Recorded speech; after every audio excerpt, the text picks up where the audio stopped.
Voilà, donc dans cette vidéo, nous allons apprendre à utiliser les temporisations. Donc pour cela, vous devez ici dans les instructions, voilà, on va un petit peu l'allonger.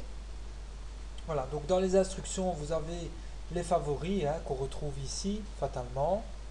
Hein, et vous retrouvez alors également, donc dans le général, vous allez retrouver toutes les boîtes hein, qu'on utilise, hein, les normalement ouvertes, etc.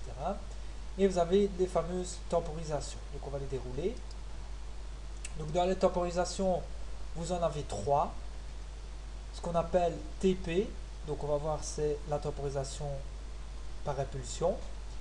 La TON, donc si vous voulez la temporisation on, et la TOF, temporisation off. On va aller voir les trois dans ces exercices-ci. Donc vous avez toujours notre fameux démarrage, un sens de marche, et on veut alors allumer une lampe avec les trois fonctions et on va voir leurs différences. Alors ça on prend la première, donc ici, donc on clique, on déplace et on dépose. Voilà. Alors ici il appelle un bloc de données. Donc le bloc de données où vous lui laissez IEC timer ODB ou vous pouvez l'appeler simplement tempo 1 par exemple. D'accord, c'est le nom qu'on doit lui donner. On clique sur OK. À ce moment-là, votre boîte, elle apparaît. D'accord. Et vous devez compléter alors ici le temps et ici le temps après écoulement. D'accord. Donc voilà, on va compléter. Donc ici, il faut lui mettre un temps. Donc sur Siemens S7 300 pour le programme TIA, vous devez lui mettre, pour lui dire le temps, donc T, d'accord.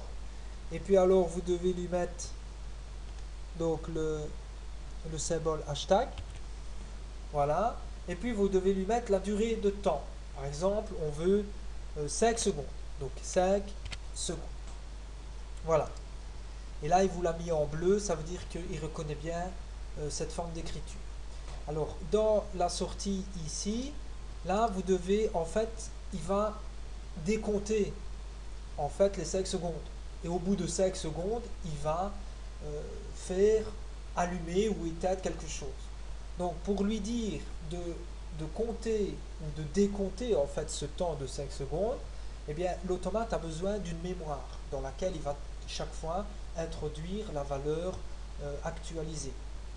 Donc une mémoire, donc pour un automate euh, programmable, il faut lui mettre donc M, d'accord. Cette mémoire, c'est une mémoire durée, c'est une mémoire temps. Hein, ici on a une seconde, 2 secondes, etc. etc. Donc c'est comme ça sur le Siemens, il faut connaître, il faut mettre D. Donc mémoire, durée, et alors ben, la mémoire, on peut lui mettre ce qu'on veut comme mémoire. Je sais pas, moi je vais lui mettre 10. Mémoire 10. Ça veut dire que dans la mémoire 10 de l'automate, il va enregistrer, chaque fois actualiser le temps d'écoulé.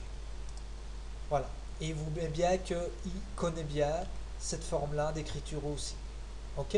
Alors cette temporisation TP, c'est une temporisation qui va, si vous voulez, s'allumer tout de suite avec le contact qui lui permettra de s'allumer, mais qui s'éteindra au bout de X secondes. D'accord. C'est ce qu'on appelle un bouton impulsion. Une temporisation impulsion. Ça veut dire qu'elle va recevoir une impulsion, elle va s'allumer lorsqu'elle aura reçu cette impulsion, mais au bout de X secondes, elle va s'éteindre toute seule. Donc, on va essayer la simulation. Donc, toujours la même chose. On compile. Voilà. On charge dans l'appareil. Voilà. Alors ici, il vous met des petites intentions. Et ici, il faut en fait cliquer sur charger dans l'appareil. Et tout est devenu bleu, donc il n'y a pas de souci, vous pouvez charger. Voilà. À ce moment-là, on visualise. Voilà. Activer la visualisation. Vous devez obtenir ici, donc, en lieu et place des points d'interrogation, voilà, des boutons verts et des ronds verts, parfait. On va prendre le PLC Sim, voilà. On va se mettre en mode Run. Voilà, donc on se remet parfait comme ceci, comme ça on peut tout visualiser. Ok. Et alors regardez bien, quand je vais pousser sur Start, voilà, et je relâche, et bien ceci s'allume pendant 5 secondes et puis s'éteint. Donc je recommence. Donc on va pousser sur Stop. Voilà, tout est éteint. Donc on voit le TP ici qui va s'allumer dès qu'il aura l'impulsion. Mais au bout de 5 secondes, tac, voilà. La lampe s'allume aussi. Et au bout de 5 secondes, voyez la mémoire durée qui compte. Voilà. Et on retombe et elle s'éteint. Ok? Donc voilà pour la première vidéo. Vous pouvez passer à la deuxième vidéo sur les temporisations.